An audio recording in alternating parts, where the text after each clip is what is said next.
За последните 24 часа во земјава регистрирани се 40 нови заболени од коронавирус. Како што објави Министерството за здравство, во изминатото деноноќе биле направени 549 тестирања, а позитивни со вирусот COVID-19 биле 40 лица, и тоа најмногу во Скопје 26, во Тетово 10, а по едно лице се заболени од коронавирус и во Куманово, Прилеп, Велес, Битола.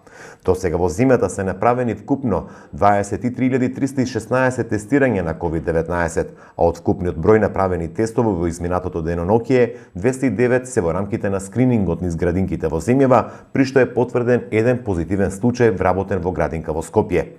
Институтот за јавно здравје денеска информираше дека се регистрирани 11 оздравени пациенти, а на клиниката за инфективни болести и фебрилни во Скопје почина 56 годишен пациент од Прилеп кој што се лекувал на клиниката од 12 мај.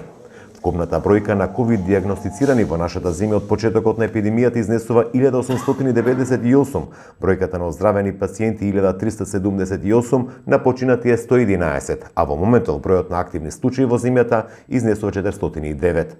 Од Министерството за здравство уште еднаш апелира да се избегнуваат групирање и јавни собери.